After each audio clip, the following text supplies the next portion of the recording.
Ok.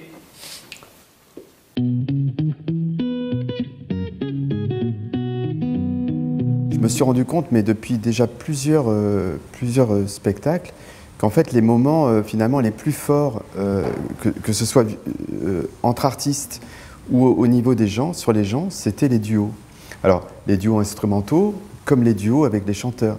Mais les duos avec les chanteurs, il se passait quelque chose de plus, c'est que le fait qu'ils viennent comme ça dans un spectacle consacré à la guitare, ils chantaient tous, non pas en donnant l'impression qu'ils étaient accompagnés par une guitare, mais ils chantaient tous en duo avec une guitare. Et pour moi, c'était la vraie différence, c'est-à-dire que du coup, il se passait des choses très difficiles à expliquer, mais sur le plan vibratoire, où d'un coup, il y avait une véritable écoute, une véritable, comment dire, une vraie mise en danger, parce qu'un artiste accompagné par une seule guitare, c'est beaucoup plus difficile pour lui au niveau de la tension, de la concentration, que d'être accompagné par plein de musiciens. Il y a une vraie mise en danger, entre guillemets, en tout cas une façon de se livrer sur scène devant les gens qui est beaucoup plus difficile qu'avec plein de musiciens. Et ce parfum de musique et de vibration, je voulais à tout prix le capturer pour essayer d'en faire un album, en essayant de retrouver dans l'album cette magie-là, d'où l'idée de faire vraiment ensemble, sans heureux, sans possibilité de revenir en arrière, mais comme si on était sur scène. Tu verras, tout recommencera, tu verras, l'amour c'est fait pour ça, tu verras.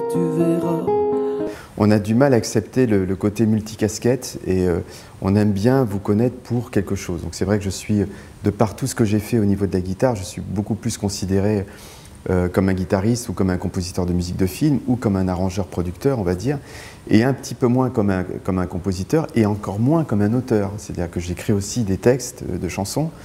J'en ai écrit beaucoup. Le premier qui m'a fait confiance là-dessus et qui m'a poussé à ça, c'est quand même Georges Moustaki. Un jour où il m'appelle pour me demander un texte sur une mélodie, et je lui dis « Georges, tu veux dire une musique sur un texte ?» Il fait « Non, non, j'ai la musique, je veux que tu me fasses un texte. » Donc quelqu'un comme Georges Moustaki qui vous demande un texte, vous vous dites « Bon, bah, peut-être qu'effectivement, je peux peut-être continuer à écrire. » Mais très peu de gens le savent. Et comme je suis un grand gourmand et que j'ai horreur d'avoir l'impression de faire toujours la même chose, et donc je me disperse beaucoup à travers la musique, on a effectivement, dans un pays où on a besoin de mettre des étiquettes, on a du mal à communiquer entre guillemets sur tout ça.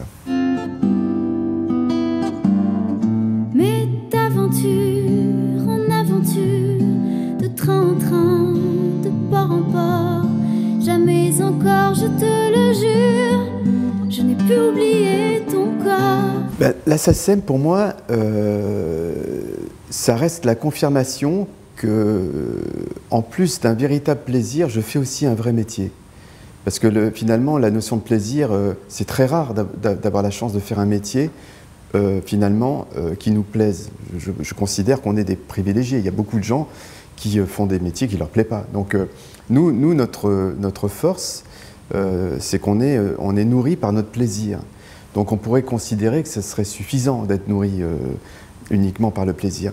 Et la SACEM vous rappelle quelque part que ce que vous faites est aussi un métier, même si c'est du plaisir, c'est-à-dire qu'effectivement, elle est là pour vous protéger, pour vous représenter, pour valider de manière institutionnelle et concrète quelque chose qui, au départ, est purement abstrait et un petit peu éthéré comme ça. Donc je suis toujours très content de venir dans cette maison.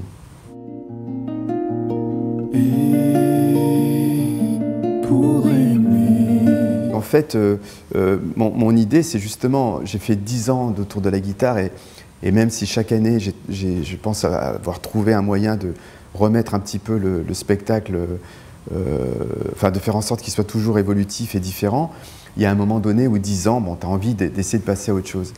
Et d'où l'idée aussi de cet album Une voix, une guitare, et mon envie, c'est d'arriver à faire cette transition entre l'ancien spectacle, on va dire, d'autour de la guitare et le nouveau que sera Une voix, une guitare, où il y aura forcément des points communs. Déjà la guitare, ça c'est sûr, et puis les voix. Mais donc il y aura effectivement un nouveau spectacle qui va démarrer. Donc il va y avoir une première de ce spectacle qui aura lieu le 5 février 2014 au Grand Rex. Voilà, donc ça tombe bien que Manu soit là, parce que je vais lui demander qu'il note ça directement sur son planning, comme ça c'est fait.